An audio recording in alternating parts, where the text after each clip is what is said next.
Hello hi नमस्कार। वक्त हो चला है जागरण खबरनामा सुनने का। तारीख है 4 जुलाई की और दिन है मंगलवार का। चलिए आपको बताते हैं आज दिन भर की तमाम बड़ी खबरें, लेकिन उससे पहले एक नजर सुर्खियों पर। यूपीएमपी समेत 20 राज्यों में अगले 4 दिन भारी बारिश। नेपाल के पानी से बिहार में बाढ़ का खतरा बढ़ा।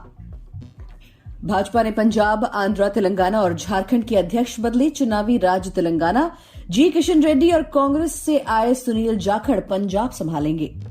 अजीत पवार ने कल एनसीपी की मीटिंग बुलाई, कहा सभी सांसद, विधायक और नेता पहुंचे। शरद पवार की बैठक भी कल। सुप्रीम कोर्ट ने डीईआरसी चेयरमैन की शपथ पर रोक लगाई, 11 जुलाई तक नहीं होगी। दिल्ली सरकार ने नियुक्ति के खिलाफ अपील की थी। रूस चीन की मौजूदगी में मोदी बोले, आतंकवाद सबसे बड़ा खतरा। एससीओ में पाकिस्तान का नाम लिए बिना कहा, कुछ देशों ने इसे पॉलिसी बनाया। इंडियन डिप्लोमैट्स की हिफाजत करेंगे कनाडा, ऑस्ट्रेलिया।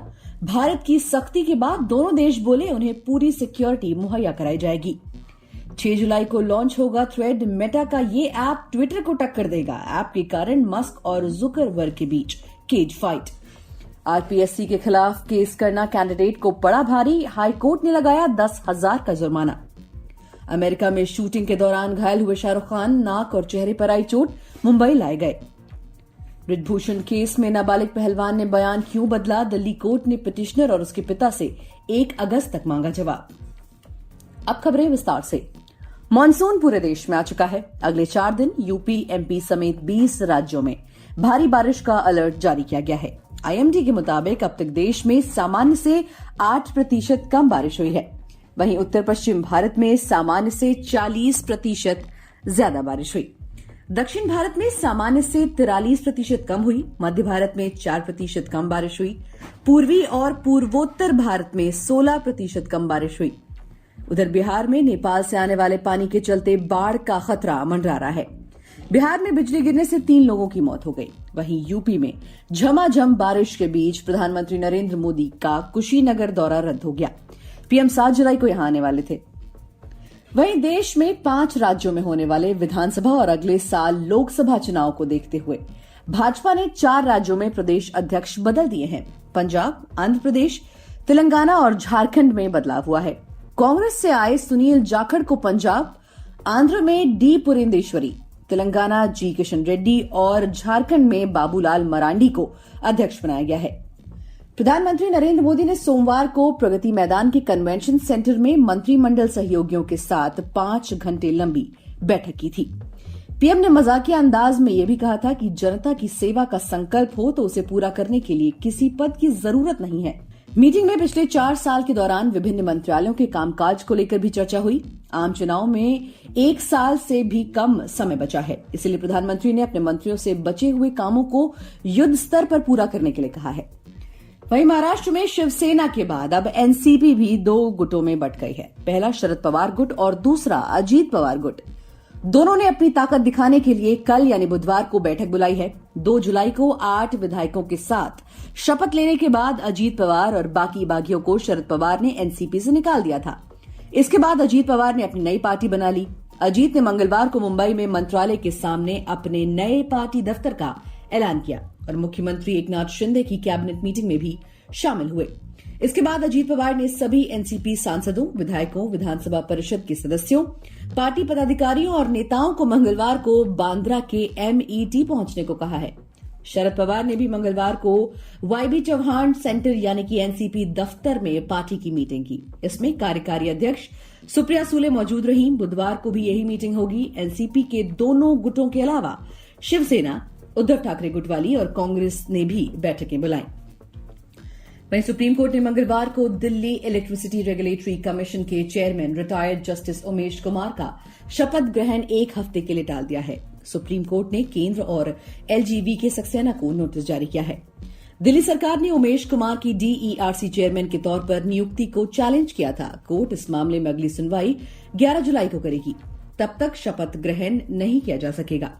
एलजीवी के सक्सेना ने शपथ ग्रहण के संबंध में दिल्ली के मुख्यमंत्री अरविंद केजरीवाल को पत्र लिखा। उन्होंने कहा मंगलवार 10 बजे तक डीईआरसी चेयरमैन का शपथ ग्रहण नहीं हो पाया। जस्टिस उमेश शपथ के लिए केवल सुबह 10 बजे तक ही उपलब्ध हैं।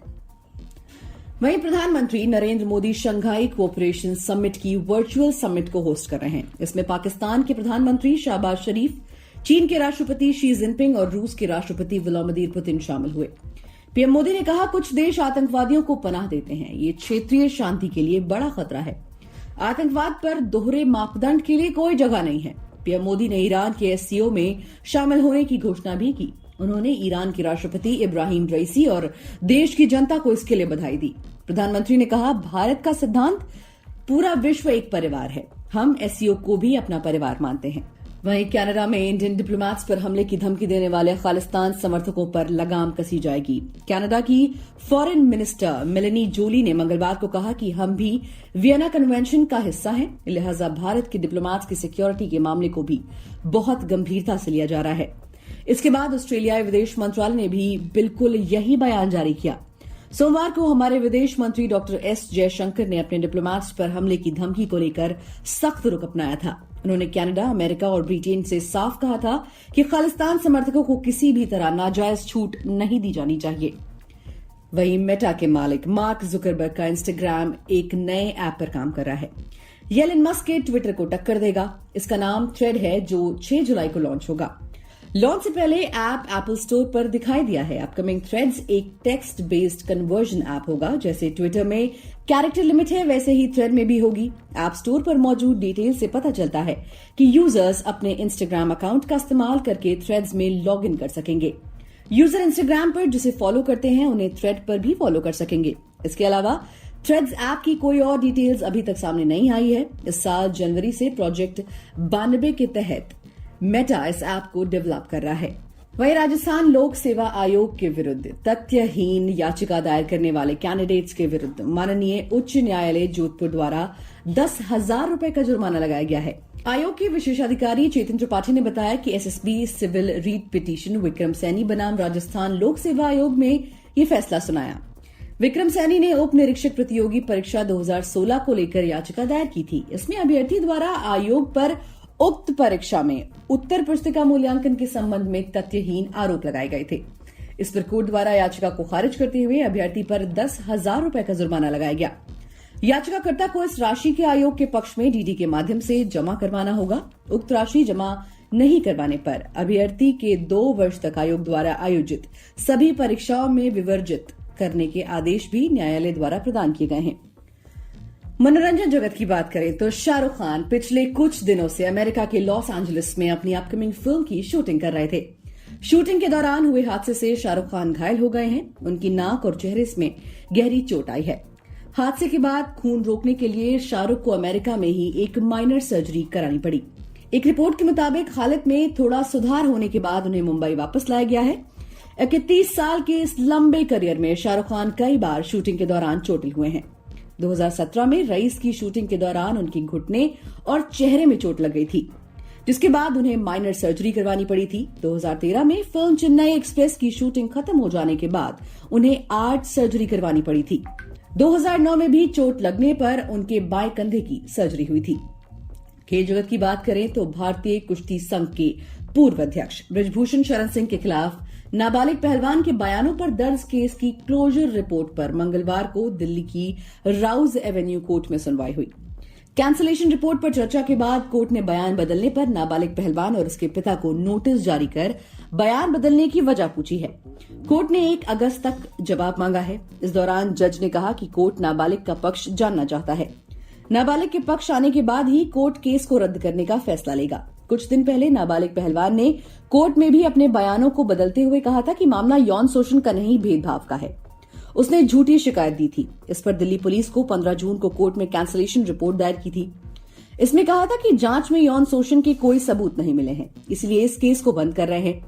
दिल्ली पुलिस की प्रवक्ता सुमन नलवा भी बता चुकी हैं कि पॉक्सो मामले में हमने शिकायतकर्ता यानी पीड़ित के पिता और खुद पीड़ित के बयानों के आधार पर मामले को रद्द करने के लिए कोर्ट से अपील की है। इसी के साथ आज के लिए फिलहाल इतना ही। देश और दुनिया की बाकी खबरों को जानने के लिए सुनते रहिए जागरण खबरनामा।